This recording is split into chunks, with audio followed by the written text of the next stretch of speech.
Oh yeah! Get your astral diamonds ready, cause it's going down! Everybody in that place hit the flipping deck! But stay on your toes, cause we are taking it to the sky! We're running this, let's go! A flying bull! A flying bull! Everybody look at me, cause I'm sailing on a boat! A flying bull! A flying bull! Take a good hard look at my guild rockin' boat! On a boat with my pally, take a look at me! Straight floating on a boat on the deep blue sea! Busted 5 knots, wind whipping at my coat! You can't stop me flashing coin, cause I'm on a boat! Hey, today's music is On a Flying Boat, courtesy of Lessa and Clankenbeard and an unnamed co-conspirator, and of course inspired by the Lonely Island Boys, very funny guys from Saturday Night Live that did the original Flying Boat song, but we enjoy that one very much. Hello, and welcome to DDOcast, episode 262, recorded live on Sunday, December 9th. I am your host, Siegfried Trent. With me is lovely producer and wife, Anne Trent. Hello, darling. Hi, everybody. How's it going? And special guest, Jeff Hanna. Hello, sir. Hello, DDO world. How is everyone today? Hopefully they're doing well. You can catch live shows on Sunday afternoons on G Plus Hangouts. It's DDOcast or at www.ddocast.com/live. You can watch the recorded shows on YouTube or listen to it on iTunes or our RSS feed from DDOcast.com. Get all the showtimes, updates, and DDO goodness on Facebook, Twitter, G Plus, or DDOcast as DDOcast.com. If you want to be part of the show or contact us, you can leave a voicemail at our toll-free YARK line, which is 1-855-DDO-YARK. That's 1-855-336-9275. Or email us at ddocast@gmail.com. Give us something to say on the air or make a request to join the show as a guest. You can be a part of the DDOcast legacy and make a segment or a commercial. We'd love that. All right, on the podcast this week, we are back from vacation. Anguilla was great. There's sun, there was surf, and real underwater combat. I took a few points of light damage from the sun. Well, I guess that would be radiant damage. Mostly survived my encounter. Got burnt up a little bit. The burning sky orb was not kind, but I was happy to see it. We were also happy to be home in dark, wet Kingdom of Seattle. Yay. Anyway, this week we're going to be doing the usual news of various types. We're going to talk about Update 16 just a little bit, ponder the mysteries of the universe and other good things with Jeff and myself and Anne. We'll start with the game news. We've got some scheduled downtime Monday, December 10th from 6 to 10 a.m. Eastern Time. No game update as far as we can tell, just a usual database cleanup kind of thing. Latest DDO bugs. We've got a few of those. Disappearing glaciation traits. I guess not glaciation. I'm not sure how to pronounce that. I read it all the time. I don't know. Yeah. Glaciation? Yeah, something like that. Anyway, the items that you may have made from the past winter festivals have lost their glaciation trait permanently. If you contact customer support, they're hoping that they can provide you kind of a compensation package when the next Winter Games comes out, which should be pretty soon, of moats and recipes and things like that, so you can replace your items, re-enchant them if you like. But apparently they won't be coming back auto-magically, so that's too bad, although I don't know, there's a lot of those out there, and they kind of lost a little of their luster with the changes to the way spell power works. But anywho, also the dreaded shifting into walls bug. I'm not sure if you've noticed this. I've noticed this. I've been stuck in many walls lately. I've used up my /stuck command multiple times, such that I am now in a wall for the rest of the quest. Often, by the time customer service comes around to get you out, your friends have already completed the quest and are ready to move on. So I have yet to be released from a wall in time. Anyway, this thing has been pretty annoying. However, they say that they may have a fix for it. According to the developers, the problem has to do with what they call small collision boxes. Unfortunately, tons of things in the game meet that description, including player avatars, so the good news is that the devs can get the behavior to happen reliably, so that's good. If they can reproduce it, they can probably fix it. At least that's been my experience as a developer. The latest Lamania build currently has a patch with a fix for this bug. The fix is aimed at falling through the floors or walls, but we suspect that it may also catch the falling damage in one turn. We'll have a link in the show notes. You can find that thread, or you can look for it in the forums. Under the dev tracker, you'll find it about the shifting into walls bug. There's kind of a thread where the users were trying to describe to Turbine exactly how they could reproduce it, or when it happens, or that sort of thing, so that they could tackle it, which is great. Definitely, as a developer, it helps when you have the myriad of users giving you an idea of how to reproduce it. because then you can catch it in action. But anyway, yeah, I've had it happen to me a lot. Also, there's a kind of teleporting bug. Just before the podcast, I was running, Tears of Drakan, and I was fighting some hobgoblins, and I was just barely beating them, and then suddenly I got teleported, like, in game, I think it would have to be like, 12 yards or something, into another room where I aggroed all the hobgoblins in there, plus the boss, plus triggered the kind of monsters come at you from behind, and so I had about 30 hobgoblins running around trying to kill me. That didn't go well. Didn't end well. I died horribly. So that was the biggest teleport I've gotten. I've had ones that shift me a couple character lengths away, kind of pop me here and there. But that one threw me right into another room and into another encounter. It was pretty crazy. So anyway, that's definitely been plaguing me, and I know it's kind of a sore spot for folks on the forums. Have you run into this much, Jeff? I don't get the teleport one. I get the shifting into walls, but actually, more commonly, I accidentally shift the NPC, the opponent, into the wall. So now I can't finish the quest because the guy I'm supposed to kill is, spamming me with blade barriers from inside the wall where I can't do anything about it. So yeah, we've had a bunch of those too. We were doing Shroud, and the kobold went into a wall, and pretty annoying. We were able to. Sometimes you can still target the guy with like ranged attacks. Sometimes. Or with spells. Yeah, but not reliably. And oftentimes it's not somebody critical, so you just, you miss out on that optional and off you go. On the glaciation bug, I do have a Superior Glaciation 9 item that I built, and it didn't get affected by the bug. Oh, really? Okay. Interesting. Apparently it's not everybody. Oh, all right. Well, there you go. Yeah, it's just, I read that one in the forums. I haven't experienced it either, so. But I guess for me this patch can't come soon enough if it's going to actually fix that bug, because, well, it hasn't really stopped me from playing. It's definitely been quite the annoyance as of late. It affects almost every quest. Either you get stuck, or somebody on your team gets stuck, or one of the bad guys gets stuck. Almost every quest you see some effect of it. Yep. Actually, you can repeat it on the boats too with the dummy, the training dummy. You can pretty much push that puppy into a wall, or yourself into a wall with it. It's basically a universal bug. It's not just restricted to quests. So. Right. Yeah. Pretty tricky stuff. It's a bad bug. Really bad bug. Yeah, it is. Basic physics. Ouch.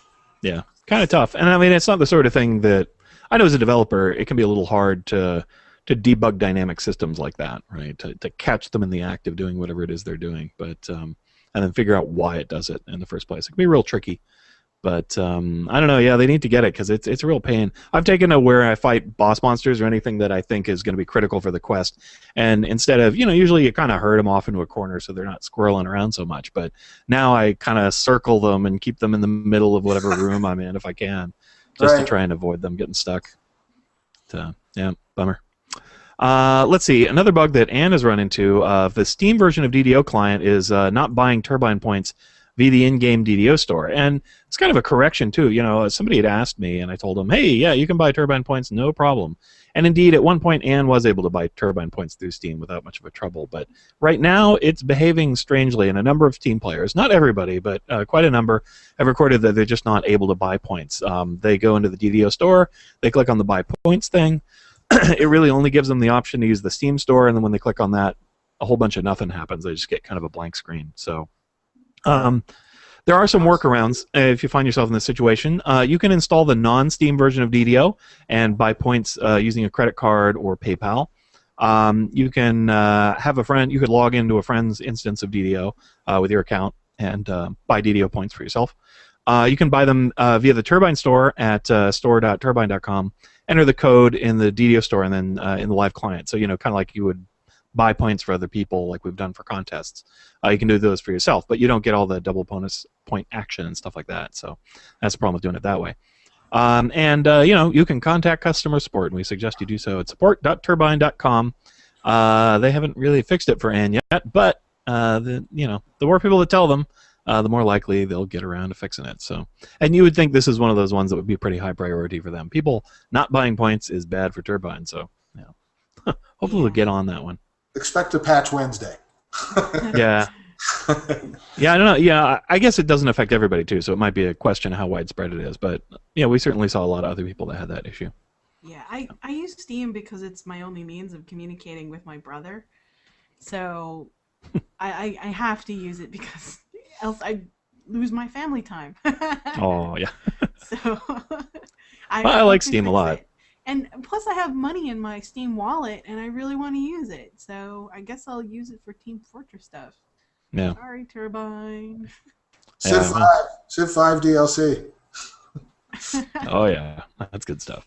Borderlands 2, yay! Oh yeah, I prepaid for all that. Oh, that's right. Let's see what else we got. Turba. Yeah, no, we got that one. I already talked about that. Okay. Where is patch? What is in patch 1? You might ask. Because as I said, the fix for this stuff will be in update 16 patch 1, most likely. So what else have we got in there? Well, we've got the Midwinter Ice Races, which are Evening Star's version of the Rizia Ice games. You'll need a pair of ice skates if you don't already have those. They're usually really cheap, so I would just buy a pair. You can get free tokens to run it at some cost to you in some way. So basically, I guess you can run this race a certain number of times for free once a day, or X number of times per day, and it depends on whether like VIPs get to run it more often than free to play than premium, right? So it's like 2, 3, and 4. 2, 3, and 4, yeah, something like that. Then I think you pay a little extra if you want to do it again after that on the same day, something like that. Or I'm not sure how you get the tokens, but you need more tokens. I haven't done it, but I guess you zoom around and snag up snowflakes and other things and little power-ups that make you go faster or things like that. And then you need to cross the finish line in time to complete the race. And then kind of like the ice games, you build up tokens and things which you turn in for stuff. So that's my impression. So that's in there. Also, we've got the Astral Shards, which is something kind of new. These are basically replacements for Astral Diamonds. So you can use them to buy airship amenities and that sort of thing. But they also do a bunch of other things. You can use them to reset enhancements or epic destinies or feats. So they replace the little tokens that you could buy for those things. And also they can repair items. So if you're in a quest, you can double-click on one of these things and it fixes your gear and then can apply a random buff onto your items, which mostly just increases their hardness. That's the most common buff. But then there's a bunch of ones that will do things like... I don't know, give you plus 1d6 acid damage or increase your armor class in some way. Lots of little things like that. They're pretty small buffs, so they're not the sort of thing that you'd be like, oh yeah, if you're Uber, then you use these things to add a bunch of effects. It's kind of more of just a little, hey, but you also get this.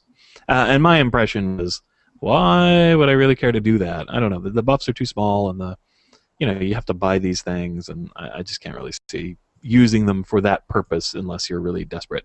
But I did once buy Repair Shrine, so I guess I could see doing it that way. But anyway, they're called Astral Shards, and I guess they're not quite fully implemented on Lamani or something like that. I heard some people saying they weren't working for them, but that's what they're there for. So I don't know, kind of a strange.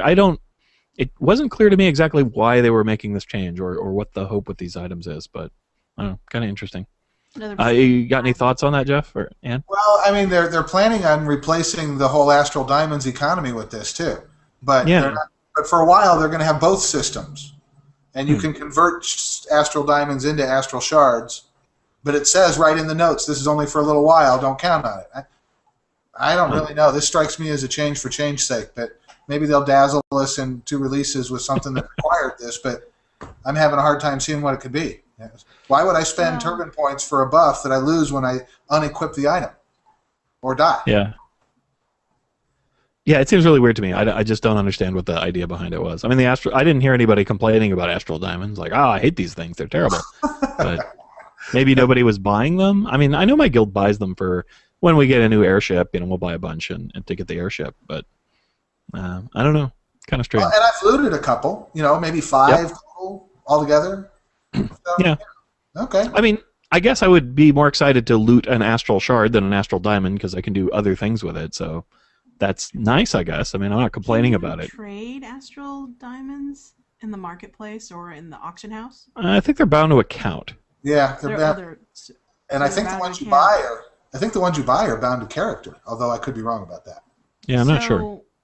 I would assume they're trying to increase the value of this object so that they can give it a higher price in the DDO store. Maybe so. I would assume that if you're going to do something like that, you would make it so it's tradable at least, because it has a better use value. Yeah, it could be. I mean, yeah. Well, the thing that makes the most sense is they're like, hey, people aren't buying enough Astral Diamonds. We need to make them more exciting. And so this is what they've done. But none of that stuff really is like, wow, that's a lot more exciting. Other than maybe, I have on very rare occasions bought a feat reset. And so I guess I'd buy one of these instead. But that's sort of an instead rather than a something specific. So what happens to all those server shards? I don't know. You can sell them now, so maybe that's what happens to them. Well, I mean, because most of my money-making business in DDO comes from those server shards, flawless and exquisite, for feat exchange. Yeah, and I actually press them down and sell them. Yeah, so if this replaces those, then basically my business is bust. Really? This would replace those? Oh, that would be terrible. Yeah, I think terrible. So. Okay, terrible is too strong a word for it. Okay, but it would be annoying because I've spent my entire career trying to see how many of those exquisite ones I can build up, and the math is so extreme on those that I've got like 6. And I've been playing for 5, 7 years, whatever. And it would be a shame if all those 6 beautiful little gems I've been working my whole career on were suddenly useless. Yeah, I do actually use those things. I mean, I break them down and I make them, and then every once in a while I do need to do a feat reset because I just get some idea that I want to change a character, and so I use them about as fast as I make them, which is probably one every 6 months or something like that. But yeah, I don't know. The other thing that gets deprecated by this is the Looms of Destiny, right? Because this allows you to reset your epic destinies too. Yep. So, yeah.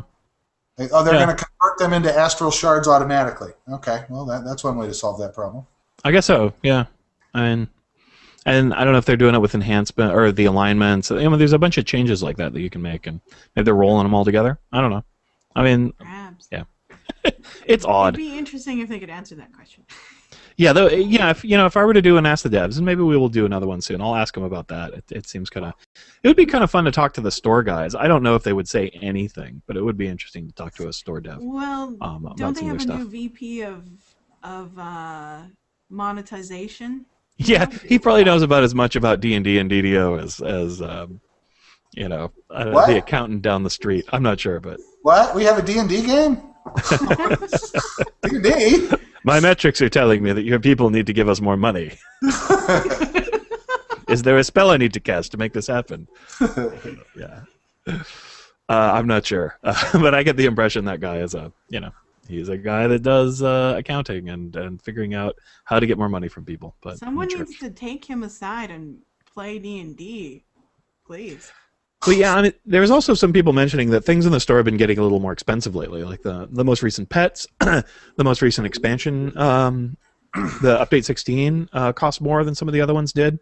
So they seem to be trying to get a little more value out of things, and I don't know whether that'll work or not. I guess in Lotro they tried to have like a $50 horse or something like that, and pretty much everyone said that's ridiculous. Yeah, it was the stupidest little thing I've ever seen. It's basically one of those toy horses where you put in a head of a horse on a stick, and it looks like a piece of wood, and all it did was increase your speed. Yeah, and they wanted $50 for that, which wow. Actually, I don't play Lotro except now and then. My girlfriend likes the game better than I do. But their expansion pack was really not as nearly as value. Ours was a lot more. We got a lot more for the money than what the Lotro players got. That's what I heard. Yeah, you do the analysis on the stuff they got in their expansion pack, and it really was not. Well, I'm happy I'm a DDO player. I'll just leave it at that. Indeed. Oh, those poor Lotro players. They just want equality.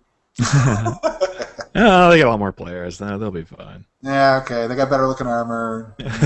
they can play songs. Yeah, they can be chickens. Yeah. They can be monsters. They Poor can turn into Lotro. chickens. Yeah. Big eyes. We can turn into Taken, starting with update 16.1 if you get lucky. Oh yeah, Oh, how does that happen? Feather of Sun. Instead of chicken. Yeah, Feather okay. of Sun reworked Potions of Wonder. And the Potions of Wonder. Right, and they're going to do, I don't know, he said like 100 different effects, and he specifically mentioned that one of them is that you might turn into a Taken. So, oh, yay! That's the one I want. Awesome. I should collect those things. I often just vendor them. I'm like, Potions of Wonder, useless. But that could be fun. Now I want to get turned into one of those tiny little frogs that that are summoned sometimes. Yeah, it's from the new Epic Destiny. You get a little pet creature, like a familiar, basically, that pops around. But it summons a little frog that hops around and buffs everybody in the group. Yeah. Oh, I love that. That's its area effect. Yeah, they really need to give some of those to wizards. I think if now that they can do that, they should make those for wizards because just traditional and all. Cool. They have frogs and squirrels and foxes in the King's Forest. My panther eats them up all the time. We have words, but he just doesn't listen. Yeah, that's what these are like too. Yeah, the little and they make little sounds, and it's very much like those little animals. They pop out, but they're not targetable. Sweet. And you get a buff from them of some kind or another. Which Destiny is that? That sounds fun. I think it's the new one, the Druid one. Primal Avatar? Yeah, Primal Avatar. Primal It's one of the Avatar. tier 1 things. So you could Destiny or was it Twist of Fate that thing if you just thought it was cute. Sweet. Yeah. Let's see what else in the news. Turbine drops DDO support for German and French. They didn't really make an English announcement for this, but I saw some people complaining, so I went and did the Google translator thing on the pages, and sure enough, they have decided to stop creating a localized version of DDO clients for those languages. They're rolling up the forum, so they're still going to have a French and German forum, but they're not going to get a lot of activity from the devs, and they're going to be consolidated down to just kind of one for each language and left there for folks to chat in, I guess. I don't know. Sounds kind of like he's becoming the DDO ghetto there, just in the fact that Turbine's not going to pay much attention to it. And they're rolling back all the changes they did to create localized clients. So slowly but surely, all the stuff that had been translated into French and German is going to go away. So that's too bad. They gave no reason for the change. I suspect it has to do with the number of players in those languages not meeting the expectations and the cost that they need to do the localization, and so they dropped it. But still, kind of a bummer, I think. Festival activities are getting underway. Festival coins are now dropping in chests starting December 5th and dropping until January 6th.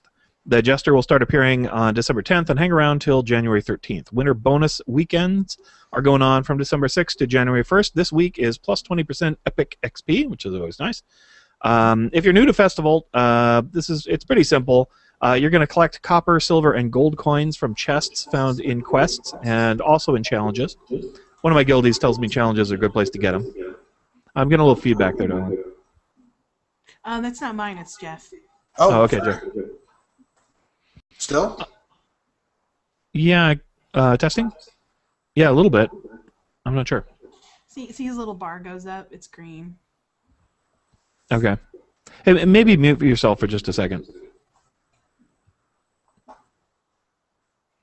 All right, testing. Yeah, there we go. Okay. Yeah, it's pretty bad feedback that coming over there. Is there a way you could move to headphones, Jeff? Oh, he muted himself. Oh, okay. So. All right. Let's just have him come back in a second and see if we can figure it out. Anyway, okay, so you get these gold, silver, and copper coins that you find in chests and in challenges, and you take those to the Jester, who's in the Harbor, House K, and House J, and then he gives you magic cookies that any character can use, maybe lumps of coal, you never know, and sometimes you can get, lucky adventurers can get rare loot items from him, sunblades, little stuff like that. So, yeah, it's pretty cool. It's kind of fun. I don't mind it. I like the little things you get. The cookies are actually a lot of fun. They have all kinds of things like Blade Barrier or summons or Otto's Irresistible Dance or all kinds of different things from the cookies, Death Ward, useful buffs and stuff. So they're kind of fun to collect and they're actually useful, especially for low-level characters because you get access to spells and abilities that you don't normally get at those levels. It helps you do some soloing, things like that. And they're just kind of neat. So I like Festival. It's one of my favorite seasonal things they do in DDO. Let's see if Jeff's working again. Can you get his sound back? Oh, Jeff! He looks pretty cool. Hold on. Oh, okay. Well, we can hear you, and I'm not getting echo now, so that's good. Yeah. Okay. Okay, I'm good? Yeah, I think so. Okay, good. Sorry about that. Yeah, that's all right. Not sure what happened. DDO store news, till December 13th, we got 20% off of Keys of Destiny, Shears of Fate, Epic Destinies, Tomes, and Tomes of Fate. To celebrate DDO getting 100,000 likes on Facebook, which is pretty good, the code FB100K will get you a free social package, which includes some 100,000, not 1,000, right? 100,000. Didn't I say that? 100K. Yeah. Okay. No, 100K. Yeah, you're right. Yeah. Okay. Anyway, type that in FB100K, and you will get a social package. Just search for a social package in the store. Then type in that code and you get it for free. Normally it's like 200 points. You get some turkey dinners and some stuff for Warforged and other weird things. I think a couple maybe potions of XP boost or something like that. I'm not sure. I didn't really pay attention to what it was it gave me, but I noticed the turkey dinners. I'm like, this is odd. Basically, it's kind of a heroism buff that lasts through death, and a couple other bonuses like that. Kind of strange, but cute and free, best of all. So check that out. It's pretty fun. After it wears off, you end up in this turkey torpor. Yeah. you're slowed. You kind of lose some intelligence or something like that. Oh, I hadn't noticed that part. That's very cute. Yeah, basically a fun thing more than a really significant thing, but hey. All right, so we're going to do some slightly free-form DDO talk here. I've got a few different topics that we're going to hit. First one, just talk a little bit about our impressions of Update 16, whether we liked it, what we liked about it, that kind of a thing. A little later, we'll talk a little bit about some specific loot that comes from it, but we'll get that to the kind of the end of our discussion. So I don't know. I've run the quests now twice, I believe, all of them, and kicked around the adventure area. I haven't found all the adventure area scrolls yet, and I liked it. You know, my general impression is it was a lot of fun. The quests were good. I like how they each kind of have a significant optional that you could do, or you can skip that part. That's probably like a third the size of the actual quest. So you get the option of whether you want to run through it quick or go do the optional. And the optional actually does have good treasure and good XP, so they're kind of worth doing if you feel like doing them. Or if you're just trying to get the end rewards, then you can kind of blast through. So I thought that's a really nice structure, and the monster fights are pretty good. There's enough variety to kind of keep me interested, and I don't know, I enjoyed them, and the loot's pretty fun as well. So I give it definitely a plus. The adventure area is significantly smaller. There's 5 quests. There are 4 basic in the series, and then 1 final quest. And I don't know, like I said, I like them all. One interesting thing is the final quest has a very outdoor area kind of feel to it. It feels like an adventure area, but it's actually a quest, so that's kind of neat as well. I don't know. You got any thoughts there, Jeff? Well, I've been through them 3 or 4 times now. I enjoy them as well. I think my favorite probably is the end quest, although that one relies a little more on incorporeal opponents than I really like, but it's okay. Yeah. I like the fact that the optionals are just kind of tantalizingly there, even if you're not, if you zoom through the dialogue or whatever. Your hireling spots a door that's going to take you somewhere, and it's not even always a good place. One of the quests my gamer girl and I ran yesterday has a secret door that, as far as I can tell, makes things worse. You go that way, it's not helping. So, and there's one chest in, I think it's the swamp one. I have to remember the one that's pretty much like Update 15. But anyway, there's a place that's got a bunch of pillars, and one of the pillars has a chest on it. And that's right. I cannot figure out how to get to that chest. I'm sure there's a way, and I don't want to look it up. I just haven't found it yet. I like that. Yeah, I think you at least need a significant amount of jump. Some of my guildies have gotten up there, and I wasn't even really able to get close, and I was just, forget it. It's just a chest. I'll come back. But yeah, I think that's really cool. It looks like there's a path to it. Sorry, I'm sorry, I didn't mean to interrupt. But it looks like there's a path to it, that you have to get into that path earlier in the quest, and I just can't find it. Oh, maybe so. Yeah, the guys in my guild were just at the end of the quest. They were jumping up there. They had found a way to jump off of various objects around and get up there. But you had to have a very significant jump and haste and all that kind of stuff to do it. And I'm not sure if that's intentional or what. But yeah, it's pretty cool. There's a couple, and then there's actually it's not in that series, but we noticed in the Poison the Well one, the one that's kind of in the center of the town. Mm-hmm. That there's a chest in there that's sort of just squirreled away and hidden. I didn't know about it until I ran it with some guildies, and they were like, "Oh, aren't you going to come get the chest?" I'm like, "I don't know what you guys are talking about." Right. It's over here. I know exactly which one you mean. Hey, neat. You have to go backwards. Yeah, so I thought that was really cool. Something. Yeah, you have to go backwards and jump over something to get to it. It's not obvious at all. Yeah, I definitely like that. And there's a mimic chest in the new ones too. I thought that was great. So Yeah. it's not always there though, so it's a surprise. It's just a random chest. It's like a random encounter. Oh my god, with a mimic. Yeah. Yeah, they definitely did a good job. They just have a nice structure and feel to them, more so than the previous one with the druids, which I like less. They're not terrible, but I just don't like it quite as much. I agree. In both cases, I like these ones more and those ones less. One downside is coming up in patch 1. It used to in the end one, you could do a lot of tactics and kind of sneak your way through to the end fight. And I kind of liked that. I thought it was kind of a nice. I thought they had done it on purpose. But judging by the update 16.1 patch notes, where they're saying, "Well, we've changed in the end conditions. In order to win, you're going to have to kill a few more netherese." I'm guessing apparently that wasn't by design then. Yeah, I guess not. Yeah. And we always, I was in one where we were trying to do it fast, and we bypassed some of the stuff. Not a lot, but a certain amount of them, just to get on. But actually, we ran off and did an extra just because it was there. It's like, I'm not sure what it was, but apparently we were killing an invisible mud creature. Like, I didn't see the creature. It was strange. I don't know if it was a bug or that creature is generally invisible. But you just didn't have a visual on it. Yeah. Okay. Yeah, to me it looked like an invisible mud monster. So I was like, wow, that's pretty neat. I guess not. But yeah, so there are some bugs in those quests, but they're pretty fun. I enjoyed them a lot. Feature. It's all a feature just for you, Sig. Something new. Maybe I'm just crazy. No, I'm not sure there's a lot of maybe in that. Yeah. Let's see. Other topics from the forums that I thought were interesting. Is DDO too easy? There's been a lot of threads for whatever reason. I mean, this has always been something that people have talked about, but right now, I think because there's not a lot else to talk about other than getting stuck in walls, there's a lot of talk as, is DDO too easy or not too easy or too hard? And people have taken pretty much every position on that. So I thought maybe we'd quickly weigh in on what we think. My thought is that it's not too easy. I find the game plenty challenging. There are things that I cannot do. I cannot solo Epic Elite on any of my characters so far that I have successfully tried, or it would just take too many potions and too much work. So I find that pretty difficult. I can do Epic Hard on a couple of my characters, run quests on Elite, not any quest, but some quests. So, but not all my characters. Some of them would just die pretty much instantly or just have no chance. So I don't know. I think there's still a lot of challenge in the game.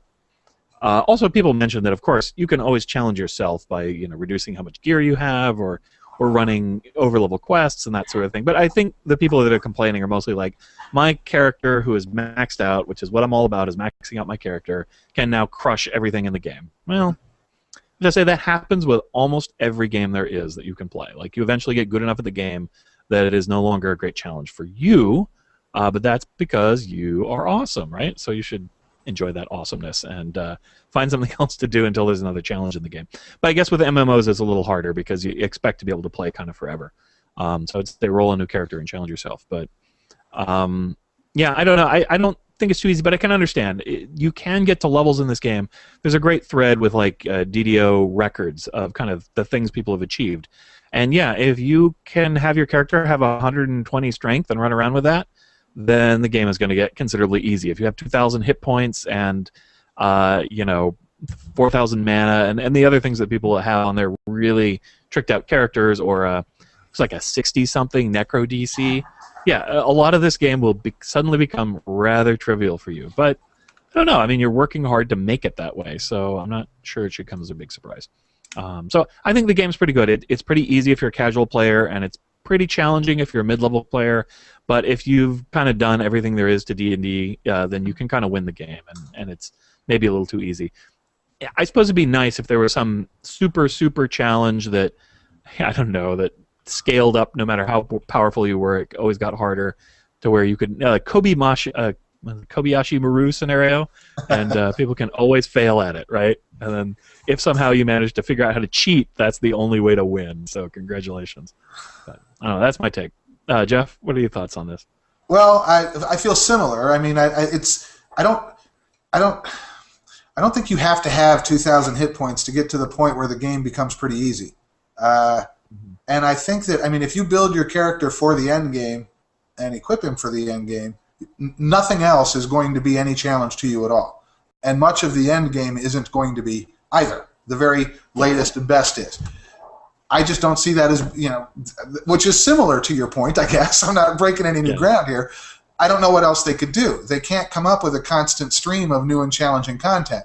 So, and if they came out with 5 new quests every single month, there are still people who would be able to blow through those, and by the end of that month, and especially since they probably got a month to run them on Lamania before they ever even went live, they probably crushed them right from live day one.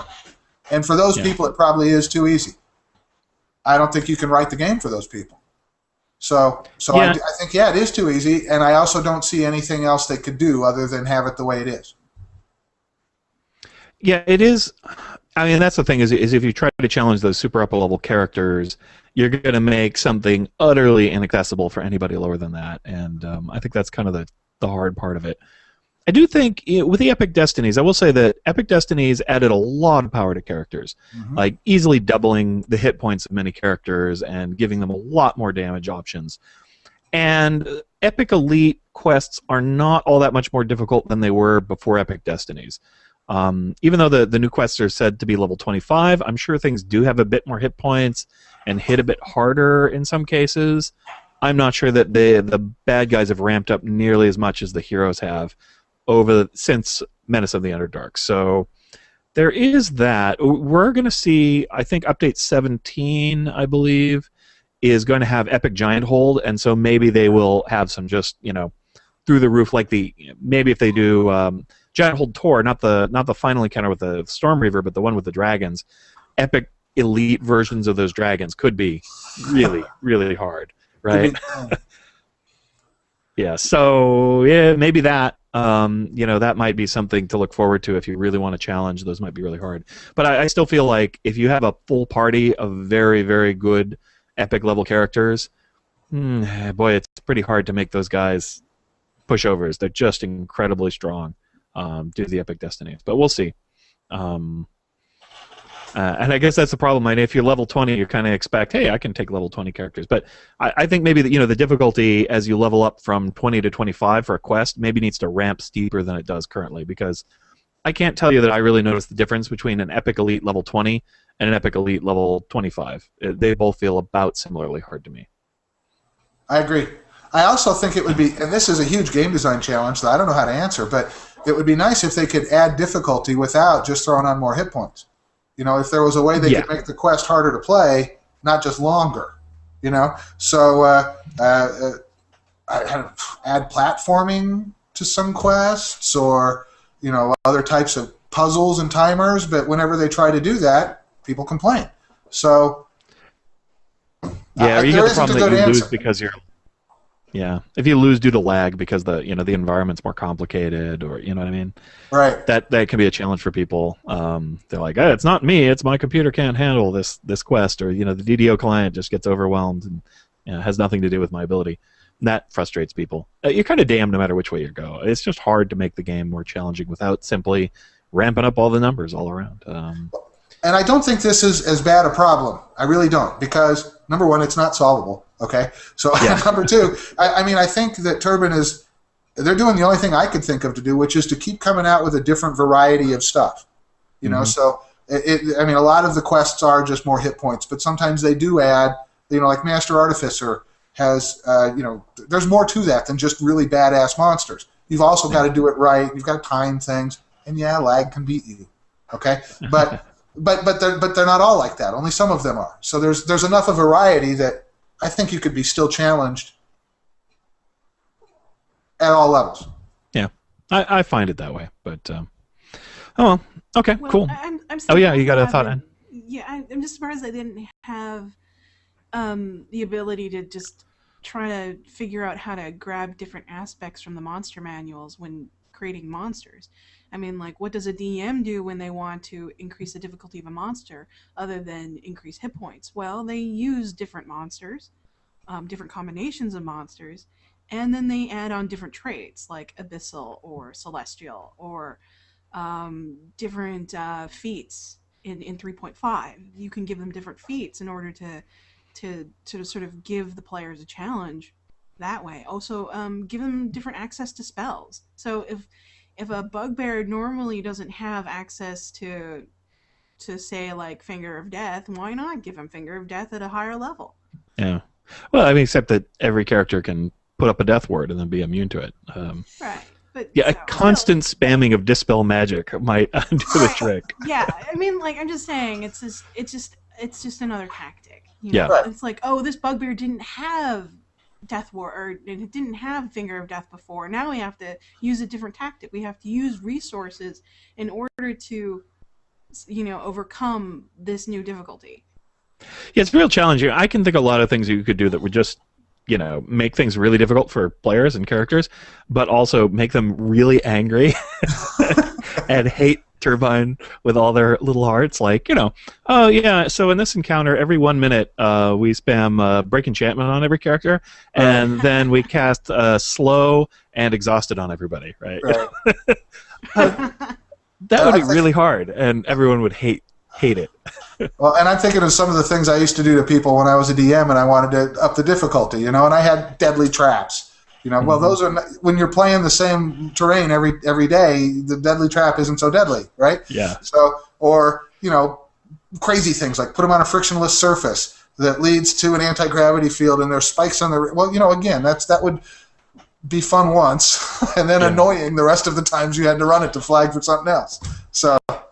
Sure. Or it would be kind of fun. Epic Chaos Bubbles. You remember the Chaos Bubbles from some of the Zuriat quests? Yeah. You crank those up to Ekket level. It destroys all your equipment if it touches you. That's one of your, not permanently, of course, but just breaks it all, right? And of course, people then would complain, oh, yeah, that's just a way for Turbine to make more money. Yeah, okay, well, we were trying to make things hard for you, but I guess, I don't know, but those could be really nasty if they do all kinds of epic-y things to you. What would be really funny is... a spell that multiplies the weight of everything that you have on your character by a 10-fold. Oh, nice. Or 100-fold. Why aren't I centered? Yeah, just unbalance it. Or just, it'd probably be easier for Turbine and you just add, 10,000 pounds of weight to your character. Boom. The only way to get rid of it is to go into your inventory and pull it out. It's like the giant pile of lead or something. I don't know. Just delete it during combat. Okay, but actually we're making some progress here on coming up with ways to make things more difficult. That isn't bad. You could do that. And you could come up with a game design reason for that. Like, we're sent to a plane where the gravity's just higher. Yeah. So, right? Yeah, no, totally. Definitely some interesting ideas here. Yeah, no, I guess if you think about it, you can come up with some stuff. Like I said, now some of these things might drive players crazy, but it's something different than just upping the damage and upping the hit points, which gets dull after a while. You can't make everyone happy 100% of the time. No, definitely not. And I think ultimately the best answer is just as fast as you can, a constant stream of new content, and I think they're doing that as best they can. Yeah, absolutely. Even the people who say this game is too easy, if you throw new loot and stuff to do at them, they shut up and they go do that stuff. Yeah, for 2 weeks. Right. Yeah, exactly. So, in the end, that's always the best option. All right. So, yeah, Jeff, we have some topics that you're introducing here. So, the first one is the Dark Art of the Underdark. What's that about? Well, I have spent a lot of time in Shinderland and in the Underdark in the last few weeks because of the Epic XP bonus. So I got to run my Epic character a lot, and what I found is that it's really pretty down there. There's a lot of difference between an expansion pack and just new content or new and update, and a lot of that is that in the expansion pack you get all new art. So, all of the tiles you're walking on, not all of them, but many of them are brand new and made just for the expansion pack, never been seen before. And I'm just wandering through this dark place and I'm paying no attention to it, and I notice this wall over here has some shadowy thing on it, and I stop, I look, and it's this beautiful tapestry. Showing Lolth and a bunch of chained servants, and it's just gorgeous. It's got reds in it. You can't hardly tell because it's so dark, but it's there. So, I took some screenshots, and I took them, and I photoshopped to try and bring up the gamma a little bit on the pictures, and some of this stuff is just amazing. So, I have a couple of different posts on it on DDOgamer.com. You might want to go check it out. I don't pretend that I have it all. I mean, what you really ought to do is go to the Underdark, and especially Shindelrin, and pay attention to your surroundings. And you have to look, because it's so dark, this stuff doesn't pop out at you. But it's totally worth the effort of looking for it. It's really good. Yeah. One of the challenges with the actual Underdark itself is that there's only one quest down there, and it's a huge adventure area. So once you've sort of found your way through to Schindlerin, there's not a lot of reason to hang out there unless you just want to do some adventure area stuff. And which is too bad because it has a lot of great encounters and it's really neat, sort of geometry-wise, and there's a bit of a challenge exploring down there. I just think it's a really neat adventure area. And I don't know, I hardly ever see anybody go in there anymore. I hadn't actually done the quest down there, Belly of the Beast, until recently, and we did that one, and that's actually a very really challenging and really cool quest. Yeah, that's a really fun quest and very surprising, very imaginative. I guess I just like the digestive tract quests. So I don't know. Yeah, they almost all are good. That's the sign of a good quest if you end up inside a monster. But yeah, I loved the Underdark. I thought it was really nice and well implemented, and I'm guessing that the intention is to have us go back down there, that there's room for more quests than what we've seen. I mean, for example, there's one portal that goes to another city that's down there that's not active yet. I mean, who knows? Sometimes Turbine gets to come back to these things, sometimes they don't, but I'm guessing that's their plan. Yeah, that would be cool, because there's absolutely room for more down there, and it's just a hella cool area. Yeah, it is. It is. Well, you've got the world of the Underdark is so vast, and right now Wizards of the Coast is in a really big push in order to have, it's their IP puppy right now, so they're going to take care of that pretty much. And if they work more quests into that would be great, because like, who wouldn't want to see more Snurf Nublin? Yeah. Yeah, Snurf Nublin, that would be neat. I'd like them. Cool. Yeah, no, that'd be great. Yeah, I'd like. And there's just a lot more monsters you can throw too. Ropers and all kinds of aboleths and Umber Hulks, of course, and piercers and lurkers above. All kinds of iconic classic stuff. What are those inanimate monsters? Alert, the ones with the floors and the ceilings and the walls. Yeah. That's what he was just talking about. Yeah. Oh yeah, those are the ones. Okay. The lurkers. Good stuff. Grabbers. All right. And so we can check those out on your website, Jeff? Yes, there's a couple of different posts on it. I don't know, there's only 5 or 6 screenshots. Really, what you ought to do is just go down to Schindlerin and look around for yourself. That's the best place. Yeah, that's true. But Schindlerin is lovely. As the shortcut, check out DDOgamer.com. Now, I've got a nice segue into the next topic I wanted to talk about. Since we're talking about adventure areas here, the other thing I want to talk about is the Fog of War. And this was a change that I discovered in the last couple of weeks. I have no idea when it got put in. For all I know, it's been in the game for months. But once I finished exploring one of these outdoor areas, and I noticed this the first time in the high road, because it's such a small one and it was so easy to get all the scroll or the messages to finish it off. Mm-hmm. The Fog of War lifted permanently. Oh. And I didn't know I don't even know when that sure isn't the way it used to be. It used to be you could explore like crazy, but it was still only going to remember the last 3 places you went, and the next time you came back to it, it was going to be all Fog of War black again. Yeah. Do you know what that changed? No, I'm not sure. I mean, I know they've tinkered with that a number of times, but that was like, far in the past that I remember them playing with that. So maybe it's specific to that adventure area. I'm not sure. That's well, it applies to King's Forest too, for sure. Oh, okay. Because we experimented and checked it out there, and the Underdark. So, okay. Oscar in the chat room says it was update 14 that they put that in. Okay. There you go. Okay. So it's just that we, being players who don't play that much, didn't notice it. Yeah, I don't think I've gotten all the explorers in either of those yet. I haven't tried very hard with the new one. I'm sure it can't be tough because it's not very big. But right.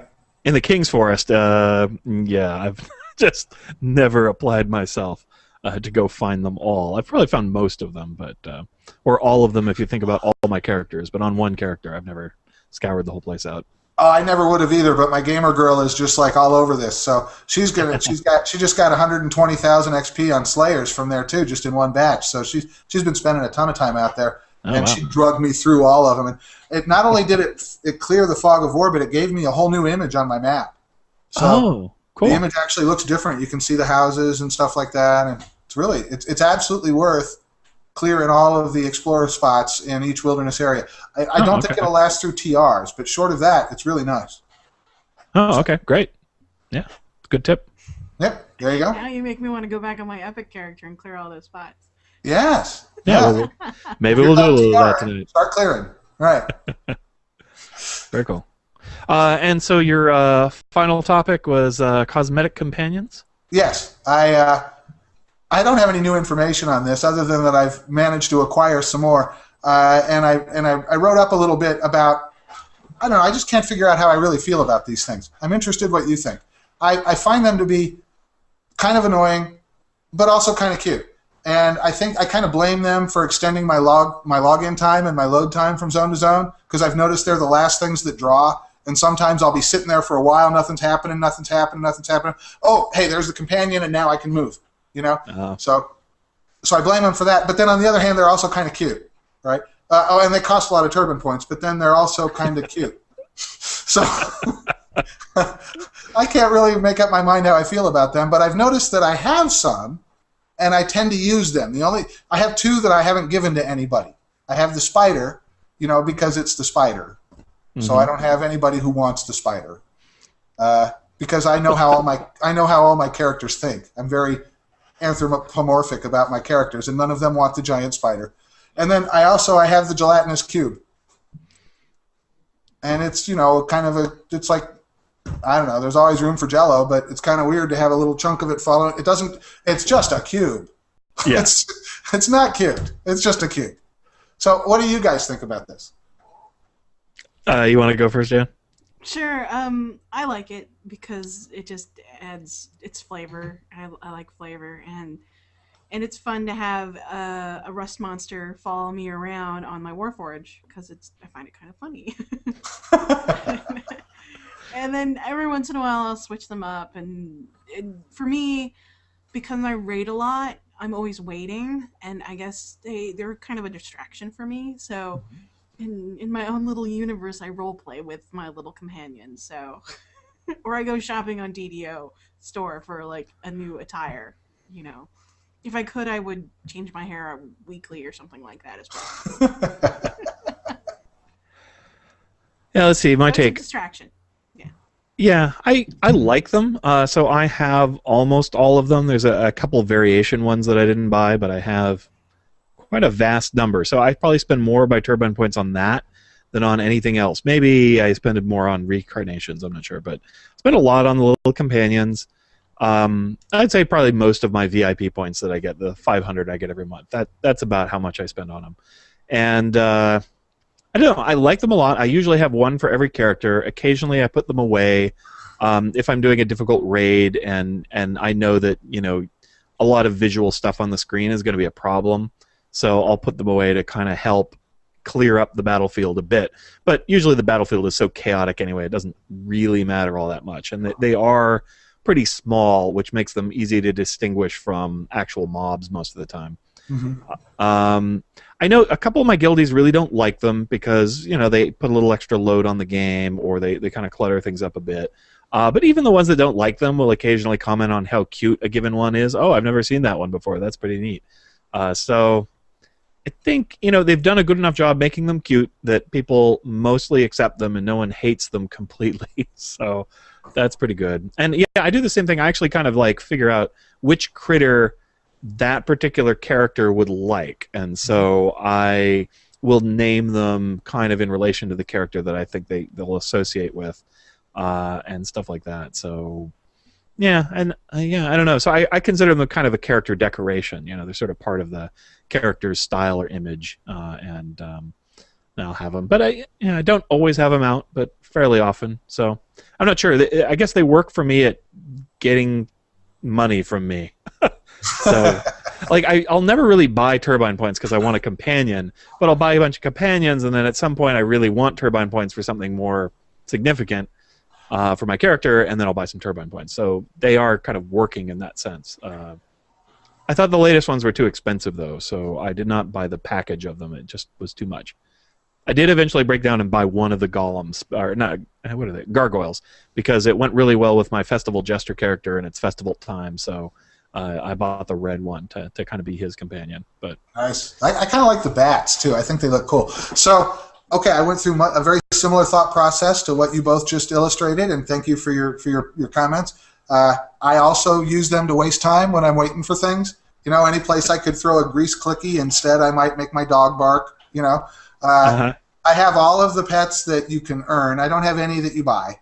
I guess that's where I draw the line. I'm maintaining my own personal self-image. I'm too cool to buy Tamagotchi. I'm just Anne. I'll earn them, but I don't want to pay for them. Yeah. But having said that, I have all the ones you can earn. I've given them all out, and my biggest regret right now is that I don't have any cats left because I just saw The Life of Pi, and I really want to have a cat named Richard Parker, and I can't do it. So I like them. And speaking of which, DDOgamer.com has one Winter Wolf Cub that we're giving away. Now, the Winter Wolf Cub is a cosmetic companion. You've probably seen a lot of them. This was given out by Turban at conventions and for prizes, so it's not anything that you can buy or earn directly in-game. That doesn't mean they're that uncommon. On the other hand, I happen to know there's one on auction, or 3 for auction, actually, on Thelanis right now, and they're getting like 3 flawless red dragon scales. No. Go to DDOgamer.com. There's a post you'll see called "Giving Away the Last Winter Wolf Pup." Just add a comment to the post in the form of a haiku. Doesn't have to be a good one, and register to random drawing. Somebody's going to get it. There's only 13 people that have joined, so your odds are going to be pretty good. It expires on December 31st, so once you get it, turn your code in. You get more than just the pup. You also get like 1 greater Slayer count boost and 1 greater XP boost, and then all of your other characters, you get that on 1 character, and all of your other characters get lesser boosts, which, for free is still kind of cool, right? Oh, it's awesome, yeah. So anyway, DDOgamer.com. I'll try and put a reminder post in all my posts this week. On Friday morning, I'll just randomly select a winner, and there you go. This can be yours. Awesome.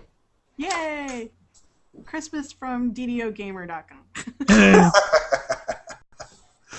So, Producer Ann, I think in the sake of time, I'm going to skip the High Road Adventure Pack loot stuff. Oh, Does sure. that sound good? That's fine. Okay, cool. So we're going to We move... can save the content for tomorrow or next show. Yeah, we'll do that one next week. So then tune in next week where we talk about the named loot on Update 16. Yeah, we'll go over the named loot and see what we think about them. I think most of them are pretty cool, but it's a bit of a long list, and we've done a lot of talking. So I think we're going to move on and do our segment. We have a new one from Ludwig van Beethoven, Dragon Fragments number 5. Are we ready to go with that? Mm-hmm. Okay, let's hear it.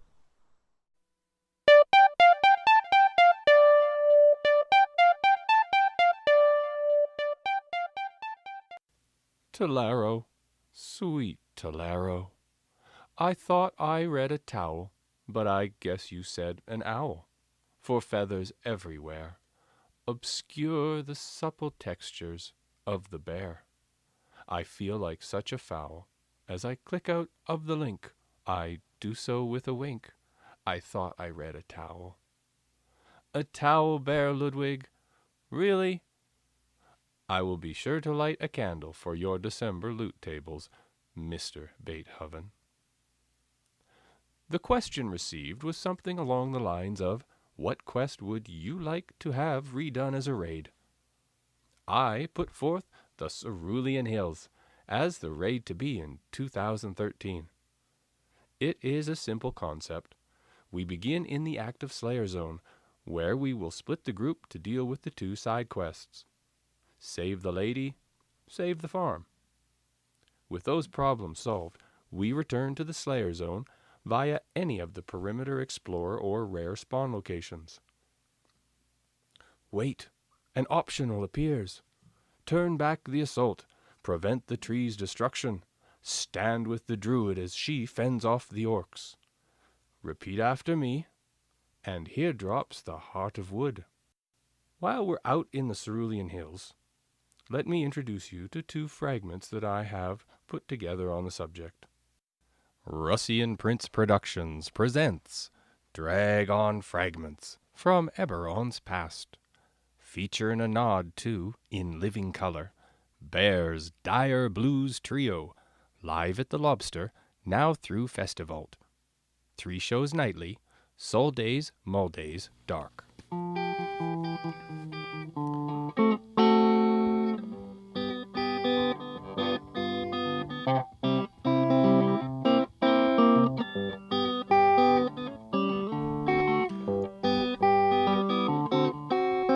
walk with me, friends, out to the hills where heroes are chasing cerulean kills. Buy me a flagon, let the grog flow. Moonshine, lemons, thanks, but no. First, Master Browser, let the hopes there are saying we'll find him crouched beside the wagon. I wrote a song about it. Want to hear it? Here it goes. There's oak in them hills. There's oak in them hills. There's oak in them hills. There's oak in them hills. Just up that ravine I've not often been.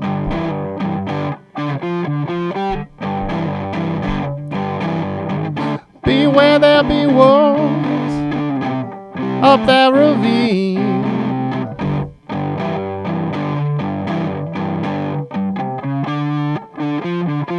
There's oak in them hills. There's oak in them hills. There's oak in them hills. There's oak in them hills. Mystery in those dark round the bitch in the boggies.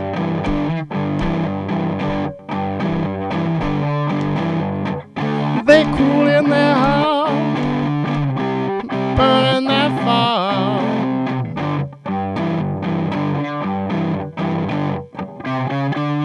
There's oak in them hills. There's oak in them hills. There's oak in them hills. There's oak in them hills. The Allstock is fire. It's a fire alarm.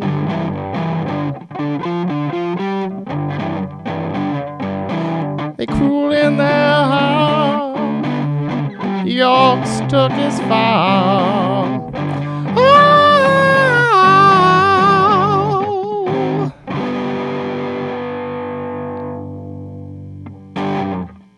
I now return you to DDOcast with your host, Sigminster and the Wifling of Doom.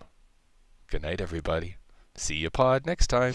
I was going to say, I love getting Dragon Fragments in the Mule because I never really know what it is I'm going to get, right? I turn that thing on, I'm like, oh, wow, okay, what's going on this week? So always a surprise, always something kind of interesting. And big thanks to Ludwig for his blues rendition of Orc in Them Hills. I like that one. Destined to be a blues standard any day now. Might be a euphemism of some kind, too. I'm not sure at the right inflection.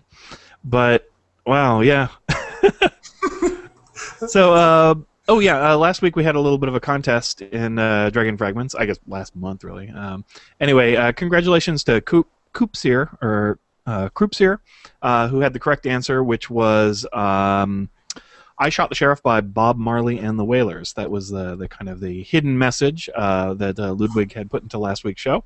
So unfortunately, he's not on Thalanis, so he normally wouldn't be eligible to win the contest. But however, we're going to find something for him. We'll get him a pet of his choice and send that over to him. But that means Ludwig still has some bats and wraiths that are hitherto homeless.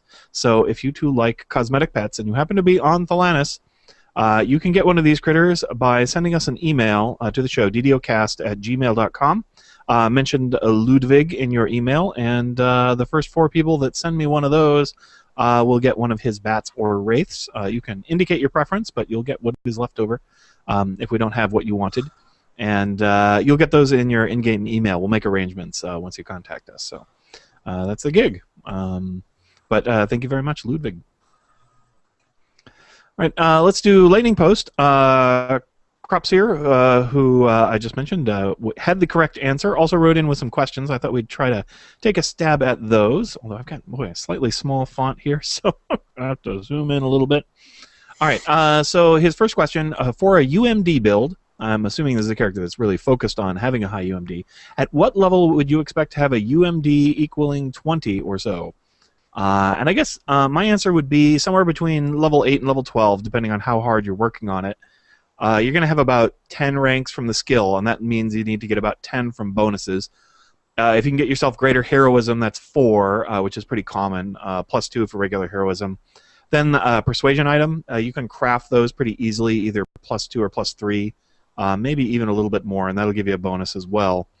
Then the golden cartouche, which is an item from the Delir's Tomb quests, which you can run around those levels, no problem. It's at the end reward, so you got to do all 4, and then one of the things that can drop is the golden cartouche. It's a neck slot, I think, maybe. Yeah, I'm pretty sure it's in the neck. Gives you +3. So that's one of the few items you can get at lower levels that has that. And there are some other then charisma bonus item, adding to your charisma, which will help out as well. So you can get to +10 from those things without too much trouble, and then about 10 from the skill. So I think you could even do it at like level 7, which I think is when you can equip the golden cartouche. But you have to work at it at that point. You probably need to have some starting charisma on your character, not have it be a dump stat to get there. So, but by level 12, I'm pretty sure anybody can get the level 20 if it's a class skill for them. Which, if you're making a UMD character, you'd certainly want it as a class skill. Does that sound about right to you, Jeff? Yeah, I think so. With a cross-class skill, a cross-class build, I think you're probably looking closer to 15, I would think. Yeah, Probably I think so. Somewhere between 14 and 15, probably. Yeah. Even if you are not using charisma as a dump stat. Right. Yeah, it's a lot harder. I mean, definitely, you'll see sorcerers that have a pretty high UMD skill, just pure sorcerers, but that's because they have a massive charisma, and so they're just sort of compensating that way. Bards too, favorite souls. Yeah, of course, for a bard, it's a class skill, so they're the king of UMD, definitely. Let's see. Then he says, for a UMD build, at what level would you expect to have a UMD of 37 or 40, which are kind of the key points for some of the higher-end scrolls. So I would say you're definitely looking at upper levels, around 18 or so before you can hit those kinds of numbers.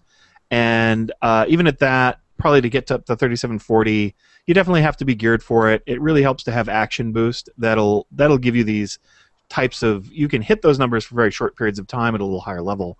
I definitely use those to equip items at low level when I'm first getting up towards 20 and I want to equip a UMD item.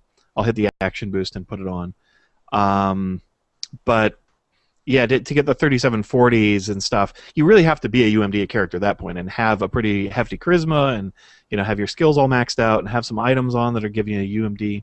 The only characters I have that are close to that are my Hagelbard Gabrizar, who is a charisma maxing character and also has a lot of buffs and things for UMD, so he hits that pretty easily. I think my Barbarian can kind of get there. He's a little bit less charisma, but he has some. He doesn't generally gear up for UMD, but he can, in which case he can hit those kinds of numbers. I think Rogues and Artificers can easily do that too, but they just have to work a little harder because they're not naturally maxing out charisma. And I'm guessing maybe a Sorcerer can get up there, but I have not seen it. Do you know what your UMD generally runs on your character, Anne? Let's see. I'm going to guess it's around 30 or so. Yeah, but... it's pretty high because I can... Hold on, what's my benchmark? What can I cast? I can cast the heal scroll pretty reliably. I'm at about 95%. So, yeah. Yeah, I think that puts you in the low 30s. No, heal, reconstruct, cure mass, moderate wounds, globe of invisibility. That's all at 39 UMD, no fail. Oh, okay. So all right, so you're probably about close to this then. 35, All right. 35, 31, somewhere around there. Yeah, low 30s. That makes sense. Yeah. And that's with a cross-class skill, but a high charisma. So Yeah. My charisma now peaks at about 50. Yeah. Wow. I mean, I'd have. Yeah, you can get it up pretty high. Yeah. Well, in the DDO record book thing, somebody had like a 80-some charisma. I have no idea how you do that, but. Wow. That's insane. That's amazing. That's probably a Yugo pot right there. Yeah. Yeah, well, yeah, that's somebody piling on anything and everything you can get. Mm-hmm. +8, multiple exceptionals, maxed home. Bosses and buffs of the walls, eh? Yeah. I'm sitting here looking at this and I'm thinking 37 to 40 is not that hard. If he's a UMD build, right, then we can assume he's probably a bard. Or an artificer and he's getting class bonuses, right? Yeah. We can maybe assume he's getting 5 points from feats, right? Negotiator and skill focus, right? So, I mean, I have a cross-class haggle character that gets 72 haggle, but I mean she's built for that. That's all she does. I would still think. I would think if you're built for it, you're probably going to start seeing these numbers around level 15. I would think maybe 16. Maybe so. Yeah, I think if you have the right items. Yeah, if you're not doing well better than this by the time you've hit 20, then you're probably missing stuff. Mm-hmm. Yeah. Yeah, because I know some people list their fighter or something that has dump charisma and he can get up to 32 or 35 by a bunch of backflips on his gear that I can't understand any fighter actually bothering to do under any normal conditions. But for them it's kind of a, hey, look, my fighter can cast a heal scroll. Like, yeah, if he changes half his equipment, sure. But... well, and I don't think that counts as a UMD build. No, I don't think so either. Yeah. Right. So, but you're definitely looking at upper levels to those kind of numbers. Yeah, but that makes sense. I think that's pretty normal. And when you get into the epic levels, it's actually pretty easy because you got 5 more points of UMD just from the epic skill thing that you get, and so it becomes really easy at that point to get those numbers, I think. Let's see. Question number 3. How is the cripple condition removed using in-game spells or potions or feats or enhancements or abilities or something? I know it's a kind of a tough one to get rid of. You run into this in the Demon Queen and some other places, although Demon Queen is where it's most vicious and annoying. The answer, I did a little research. This isn't something I knew ahead of time. I had to kind of go look up. But the Break Enchantment spell will apparently remove it guaranteed. So if you can have somebody cast Break Enchantment on you or cast it on yourself, that'll remove the cripple condition. If you have freedom of movement going from an item or a spell, it won't stop you from getting the crippled thing, but it will keep it from doing anything to you. So you can move around normally. It'll say that you're crippled, but you won't actually be suffering from it. So that's probably the most common way to deal with it. And then apparently this was a little less confirmed, and I didn't have details on it, but the Mantle of the World Shaper or other spell absorption abilities will eat up the crippling as it comes in until that thing runs out. I don't know how many spell levels that eats up. Maybe just, I think with World Shaper it's not spell levels, it's just per spell, so it would eat up a charge of the thing. And in Demon Queen you'd pretty quickly be crippled again, but still help you for a little bit. So far as I know and so far as I could tell, those are the only ways to deal with it. Break Enchantment's actually a pretty useful spell in certain conditions, but you don't see people with it very often. Oh, there's one more, and I can't remember which one it is, but there's an Epic Destiny that frees your character from any... Oh, okay. What is it? But from any sort of debuff like that, and I can't remember what it's called. I have a clicky like that on my Unyielding Sentinel character, but it doesn't always seem to work properly. I'm not sure if it's effective or not, but I do have one. It's pretty low level too. It gave me that, and it's a little button I can click, and it's supposed to free me from holds and paralyzation and things of that nature. Yeah, it says something like, I can't remember the phrasing, but it's something like frees you from every kind of crowd control. I think it even uses words like that, right? Yeah, I'll have to try it, see if it works. But I have it on my hotbar. I just don't use it very often. He has ridiculous saving. I think it was like the other day I was playing and my fortitude save is like 51 or something stupid like that. So I don't actually get those effects on me a whole lot. But well, and crippling is such a short duration, it's probably going to expire before you can find the button you want to click anyway. Yeah, it's not too bad. Although I have, like, on my wizard tried to solo Demon Queen, because theoretically he could do that, but the crippling often just demolishes me, right? And I can't dodge the arrows anymore, and then so I have encountered that problem before. Let's see. Do you have any suggestions for epic feats available from levels 21 to 25? That's a good question. So I took a look at them. I can't say I'm a huge fan of the epic feats. I mean, there is not a lot of really interesting stuff in there exactly. For a melee character, I'd say Overwhelming Critical is quite good. Gives you an extra crit multiplier on 19s or 20s that confirm as criticals. And I recently got that on one of my characters. I definitely like it. You get some big crits once in a while. You have to have Cleave and Great Cleave on your character and Weapon Focus to pick it up, and it has to be Weapon Focus in one of the melee lines. So it's a little bit costly, but Cleave and Great Cleave are actually really good feats now. So I've been converting a lot of my characters over to have those things on them. Even characters that normally I wouldn't have said Cleave and Great Cleave are really useful on, but the more I try those feats, the more I like them. If you're a bard, a monk, or a rogue, I think the class feats in there are pretty good. The rogue one gives you 3d6 sneak attack. There's nothing not to love about that. I think the monk ones are pretty good. The bard one gives a +2 stat bonus to everybody on all stats that stacks with most things. That's pretty nice. Epic Spell Focus and Epic Spell Penetration are good if you're casters and you like Spell Focus and Spell Penetration. If you're a control caster and you have save spells. If you're a a damage spell caster, there's not a whole lot that's all that useful. I mean, you still might want Spell Focus to have them not save for half damage, but it's probably not as big a priority for you. Bulwark of Defense is +4 armor class and +2 dodge or something like that. It's okay. If you're a dedicated tank, it's a good feat. If you're not a dedicated tank, I don't think you'd be interested in it. Combat Archery is really good if you're a focused archer. If you're not a focused archer, you're probably not going to spend a feat on that. But it is very good for them. It's +1 W weapon damage and some other things.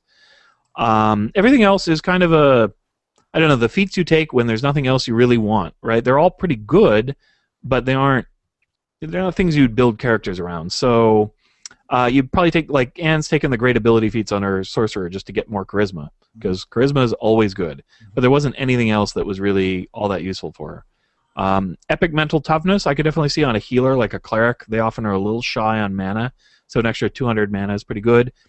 Epic toughness, with the epic destinies, you get a lot of hit points if you're a combat character, so I don't think a lot of people need epic toughness very much.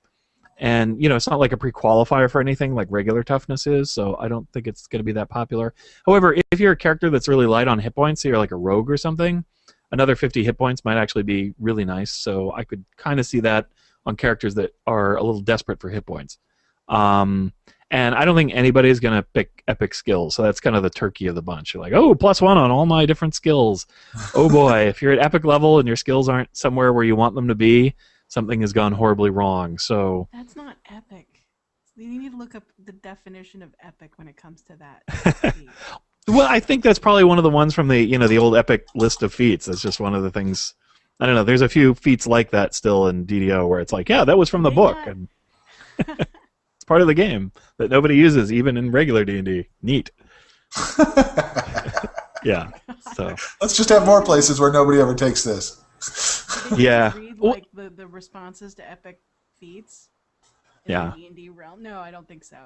Yeah. I mean, it's okay. Like I said, I think there's something there that anybody can find useful. It's just that not too many of them are really like, wow, that's awesome, or, I'm going to build my character around this.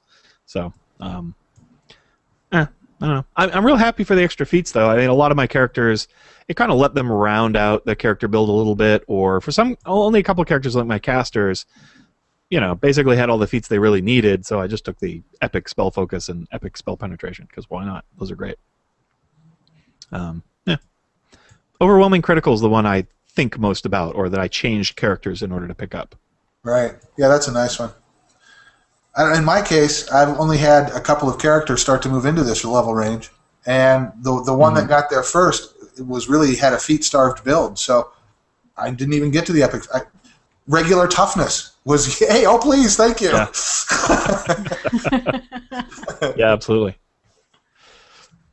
Yeah, I think they're mostly for characters who kind of filled out all their feats already, or there's nothing much more that they need. But yeah, a lot of my characters ended up taking regular feats with those levels. Or when I think of epic skills in DDO, I think they're more of +10 to my favorite skill. Yeah, That's +1 to right, everything. yeah, if you could do a skill. It really should have been like +5 to one skill, or maybe +10 to one, or +5 to a family, but +1 to everything. Yeah. I don't know. Most of the skill feats in the game are kind of useless, except maybe like a couple of the skill focus UMD. That's pretty good, only because UMD is hard to get. And other than that, I don't take a lot of the skill ones. If you're epic, you could use any scroll. Yeah. That's epic. Or Intimidate is another skill that occasionally makes sense to go big on. All right, now explain to me, though, why is it that Epic Spell Focus is only +1 to your DC, but Epic Spell Pen is +4? I don't know. That is weird. You'd think Epic Spell Pen would be maybe +2. You would think, or Epic Spell Focus would be +2, like Greater Spell Focus is. I also found because, the caster level... Oh, what's up? I was going to say the only reason why I could think they put more points into it is that the scaling's different in the game. Yeah, it might be for the spell resistance. Actually, on my casters, spell resistance has become less and less important, even though there's tons of Drow, which all have spell resistance. The Epic Destinies bump up, your caster level quite a bit. And so I've found I haven't had any problem really landing spells on anybody anymore as far as spell penetration. I mean, I dedicate a little bit of that on my character. I have a couple of the regular spell pen feats and stuff, but that's been less of a challenge than it used to be because of the epic destinies for me. So I went for the spell focus first. I'll probably pick up the epic spell pen with my last epic feat on my caster, but we'll see. Final question. Have you written any not as good as DDO segments? The answer is no. If I had, I'd put them on the show, definitely. I try not to play bad games, and I just haven't I've gotten around to doing any other MMOs, which are the things I would most compare to DDO, and there haven't been a lot of other D&D games coming out, which is the other thing I would kind of directly compare. I did play some Guild Wars 2, and I haven't really gone back to it much, so I guess I like DDO better, but it's not because it's a better game necessarily, it's just because of the kind of game I like, and I really wouldn't want to bag on Guild Wars 2, because it's really a nice game, and the company that makes it works really hard to make it good, and I have a friend that works there as well, so...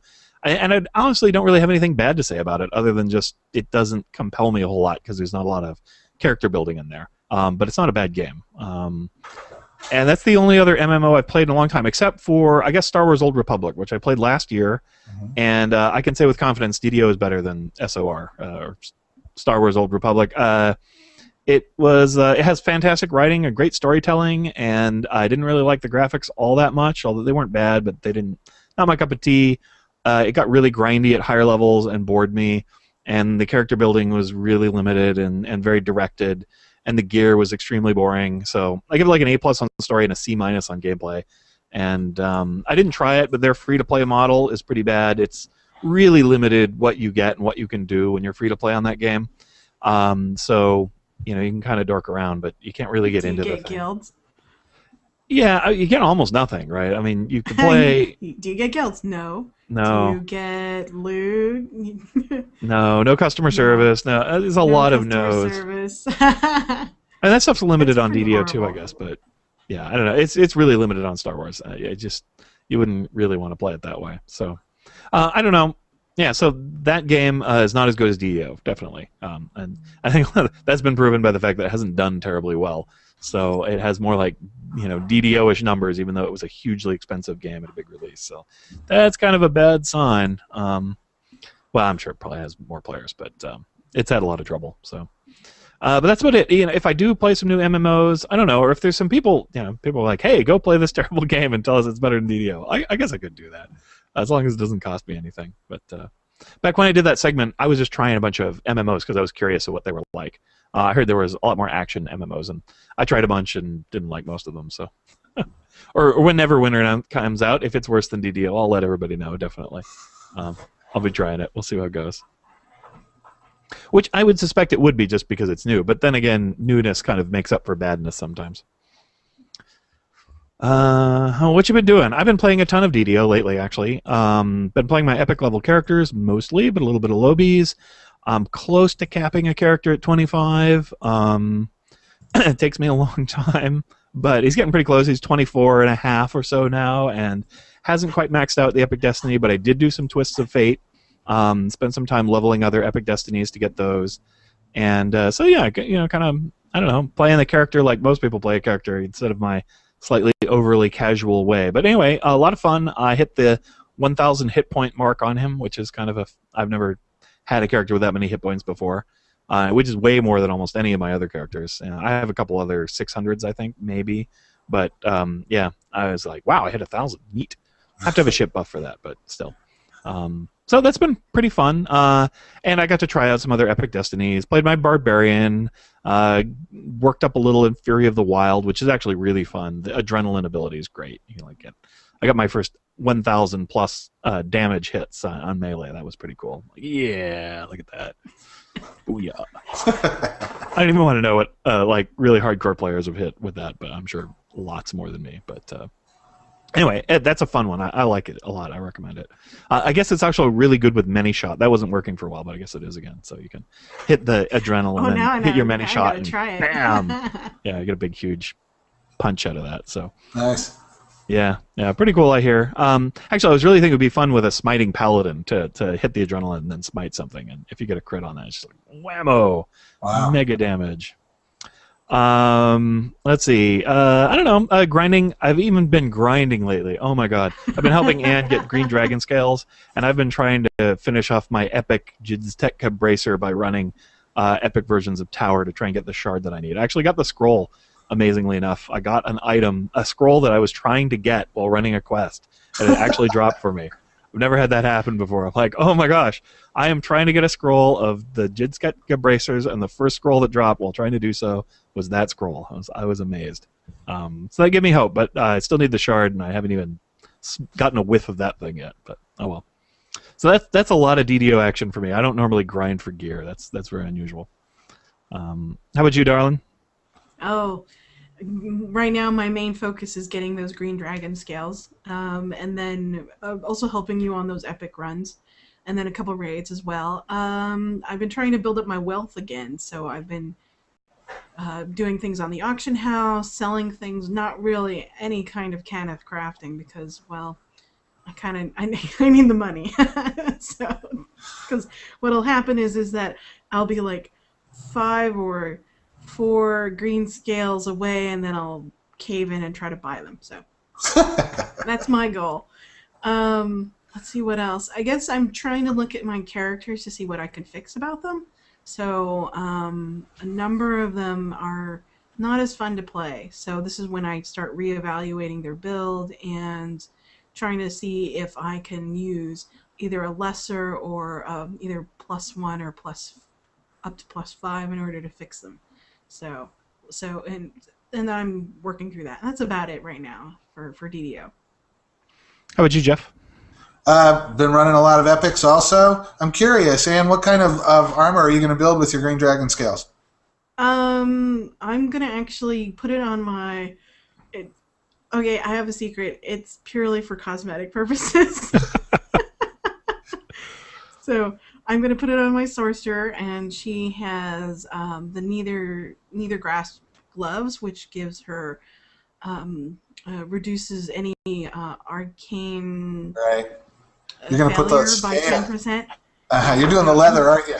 I'm doing the leather. I'm doing the leather. It's pretty sweet looking. I can see why you're doing that. I've been running a lot of epics. I've got a character pretty close to hitting 25, right where you're at, most of the way there. My gamer girl actually beat me there. She capped her character today. Sweet. So she was all thrilled because she almost never beats me to stuff. So this was a big deal for her. Yeah. I was very Congratulations. So I've got one coming up on 25, but I also have much more severe case of altitis than she does. So I'm also running up a sorcerer that's at 21, and a wizard that's at 21, and a monk wizard multi-class that's 20. By the way, you're really going to like when you get this, and maybe you're getting close to it, but have you taken Overwhelming Force yet on your Fury of the Wild character? What does it do? I don't think so. But... It knocks them down. Oh, no. I think I get that very soon, though. I'm pretty close to it. You must take it. Yeah. Okay. You'll love it. So, I mean, the night I got it, it's like, wow, I wonder if this works. I'll try. Boom. Whoa. It lays at your feet and, like, shivers, you know? So I was like, hey, I'm playing with my gamer girl. Hey, watch this dire bear. Boom. And I'm laughing wildly, right? It was like, oh, hey, watch this corrupted dryad. Boom. Laying on the ground. I'm laughing wildly. This went on all night. It never gets old. It's just that fun. Oh, so all right. Awesome. In the wiki, it says it's bugged, but it's not. It's not. You can knock things down, and they lay there, and by the time you've taken Overwhelming Force 3 times, that means they knock down for 10 seconds. They're just not getting up. Yeah. They're just not gonna. You're just gonna chop them to pieces. And it even works on orange names and stuff that are bosses. So it's really cool. Oh, that's great. Anyway, so that's what I've been up to, is giggling maniacally about how much fun Overwhelming Force is. So has anyone taken like Fate Singer as their epic destiny? I just dabbled with it with my bard. Silence falls. Yeah. We need cricket sounds for questions like that. Oh, here, hey, is there a cricket sound over here? I bet there is on the soundboard, yes. Crickets, crash, cheering. There's a fart. Yeah, no, actually there's no, I thought maybe the silence one, but that's something else. So. Oh, the silence one? Let's try it. It's not crickets. Let's try it again. Has anyone tried Fate Singer? Right. There you go. Yeah, the delay is too long on that board to be really fun. You want something instant. You're just saying, boom. You'll have the comedic timing. Instead, it's like, oh, wait for it. We're gonna play a funny sound. Here it is. Yeah. Oh well. They need to work on that one. I'm in the middle of it with my sorcerer, trying to get XP in order to, because it's fun, but it kind of sucks. I'm sorry. I think it's terrible if you're not a bard, but even a lot of bards don't like it. So, yeah, one of the weaker ones. Pretty bad. I mean, I like it on Gabrazar, but Gabrazar sucks. So, what am I gonna do? He's my haggle character, my mule. Yeah, when you're playing a sorcerer, I don't think it's very useful. Oh well. Yeah. Let's see. Let's do community news real quick here. DDO Chronicle. Feral Kitty did some nice drawing of her repeater rogue with a big logo in the background to promote the repeater rogue lifestyle. Actually, I have a couple of repeater rogues. They're kind of fun. I don't know what they're like at high level, but there's like a little repeater rogue community on the forum. So this was kind of to honor them. So that's neat. Love the DDO artwork. Scoob Mix is working on a weapon damage modeler. There we go. Is looking for people to help preview and test it. Yeah, it's not finished yet, but he wants people to help figure out the bugs and get usability down for that thing. So he says it's a little different than the ones that are out there in that it gives you a lot more detail, average differentiations, and various statistical modeling on your weapon damage if you're into that kind of thing. I'm mostly like, hey, do I hit really hard? Yes, that's good. Excellent.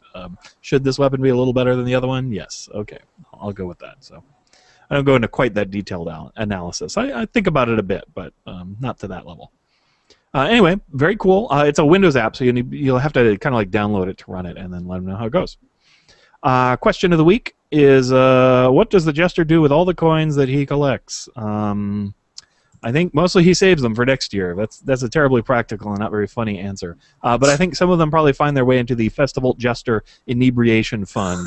So I guess that's about as humorous as I can get with that. I don't know. What do you think, darling? He uses them to pay the baker gnomes who make the cookies. Yeah, could be. And makes new ones each year. That seems inefficient to me, though. I think he makes gigantic Lego-style sculptures of them. So somewhere there's like a humongous Guild airship-looking thing that's made entirely out of coins. Yes. The bling ship. There you go. Very good.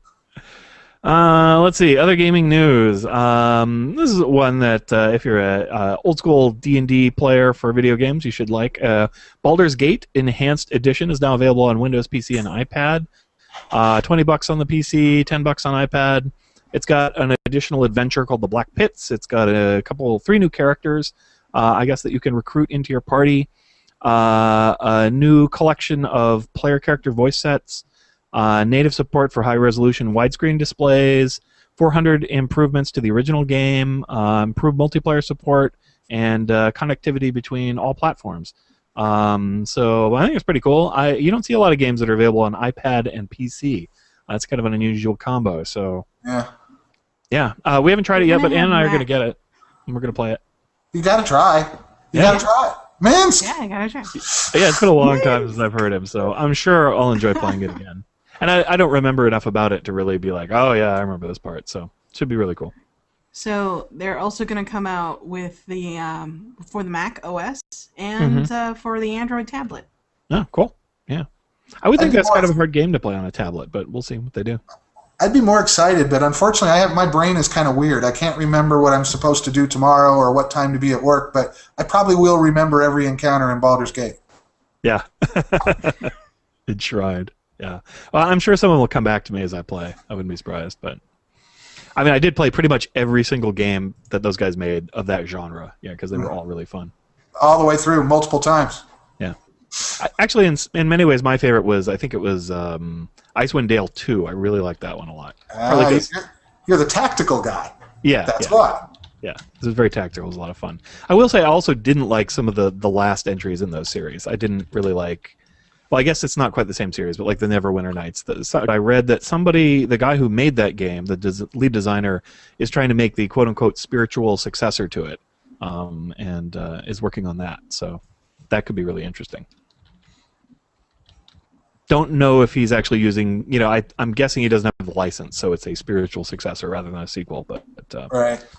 I'll be following that and let folks know, because you can get that game on Good Old Games and a couple other places, and it's really fantastic if you've never played it before. It's pretty genius, especially all the dialogues. It's the only tragedy that I've ever seen in a role-playing game, and the only story where I would say the story all by itself really is art. Yeah, it was great. Now, I will say, like, some of the combats were kind of perfunctory. It wasn't always the greatest game from a combat perspective for D&D, but it was pretty good. But yeah, the story was well worth, far more than that. And the characters are just amazing. All kinds of strange characters. It starts really slow, though. So if somebody's listening to us and they go get it, and you play for 5 minutes, you're going to go, what the hell are these guys talking about? It starts really slow. Stay with it. You'll be glad you did. Yeah, it just gets better and better as it goes. Let's see, NCSoft layoffs in Seattle, kind of close to home here. Guild Wars 2 publisher NCSoft has admitted that layoffs have occurred at its Seattle offices, a part of a move to realign its internal publishing resources. South Korean publisher faced reduced profits in a previous quarter this year. Has also closed the California-based MMORPG developer Paragon Studios and its flagship game, City of Heroes game. So that was shut down earlier this year. So some contractions there at NCSoft, yeah. Fortunately, our friend that works at Guild Wars 2 is still working there, so that's good. But a little contraction on that land. I haven't heard how well Guild Wars 2 is doing. I'm guessing somewhere between astounding and terrible, since I've heard neither. I know a lot of people are playing it. I've heard tell. Populations there seem plenty healthy, but it sounds like they took a hit earlier in the year. PAX East Boston, Massachusetts is March 22 through 24 in 2013. 3-day and Saturday only tickets are already sold out. It seems to be the case for PAX normally.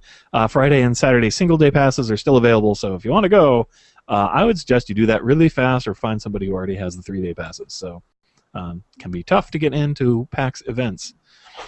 Gygax Magazine has been announced by Luke Gygax. That's Gary Gygax's son. And he started a new company that they're calling TSR. Says the new TSR obviously has no connection to the previous TSR of old. It is a new company owned by different people. The old TSR is owned by Wizards and Hasbro, and this TSR bears no relation, none whatsoever, to that one. It is, sure. Okay. In many ways, this is in the TSR tradition of old to make a claim of this type. Playing loose and a little loose with the IP rules, huh? Yeah. They're also, they also kind of made a claim that Wizards has done nothing with it, and so they're going to do something with it, and if they get challenged, well, so be it. Otherwise, it's theirs. And it may well be the case that Hasbro really doesn't care. It's hard to say. It has been a long time. Anyway, the magazine is named Gygax to celebrate the love of gaming that is tied to their family, fostered and developed in all of their 6 children, and not after Gary Gygax specifically. You can sign up to be notified when the first issue hits the stands, both real and virtual, at gygaxmagazine.com. Pretty easy to remember. So I'm looking forward to checking it out. I like gaming magazines. I've never been one to really read them cover to cover, but I kind of read them slowly over time. I guess that's the way it is with all magazines for me. I stick it around the house, and when I'm bored, pick up an article, read it through. Next month, another one shows up. So I don't know. We'll see. My friend's magazine, Kobold Quarterly, shut down just recently as well. So not any connection between the two, except that one gaming magazine goes down, another one is going to spring up to take its place. So that's kind of nice. I think that there's going to be a print magazine out there. It's not just a D&D magazine. Of course, it's going to cover kind of all different role-playing games and gaming in general.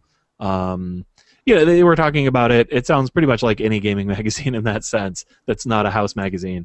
And it's also going to, they're like, hey, we're not going to bad name any products. We'll only have reviews of good products.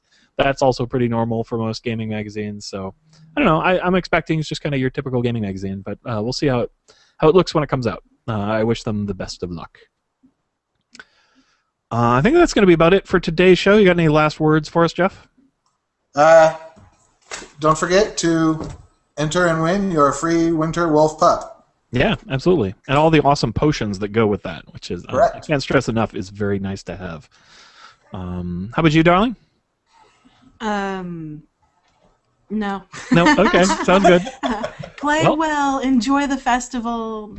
Yeah, enjoy the Winter coins, Festival. You can send him my character because I like the cookies and they're awesome. So. Yeah. Well, and despite our long break here at DDOcast, I think we went almost a month without an episode. We'll be doing regular episodes for a while, getting back on the wagon. Some of them may be a little shorter. We'll see. That's one of the ways we can make sure we do them each week is to make them not too much work to do. Yeah, and I don't know. If you want to be on the show, let me know. Yeah, just let us know. You know, if you want to do something, or if you want to promote something, we're happy to always plug whatever people are doing. If you're a DDOcast or musician DDOS. and you want to we'll feature your music on DDOcast. If you want to do a segment, go for it. If you want to be a guest, or if you just want to have like a hangout and talk, let us know. Do a commercial. We'll love you forever. There you go. Awesome. All right. Well, I think that's a big hit.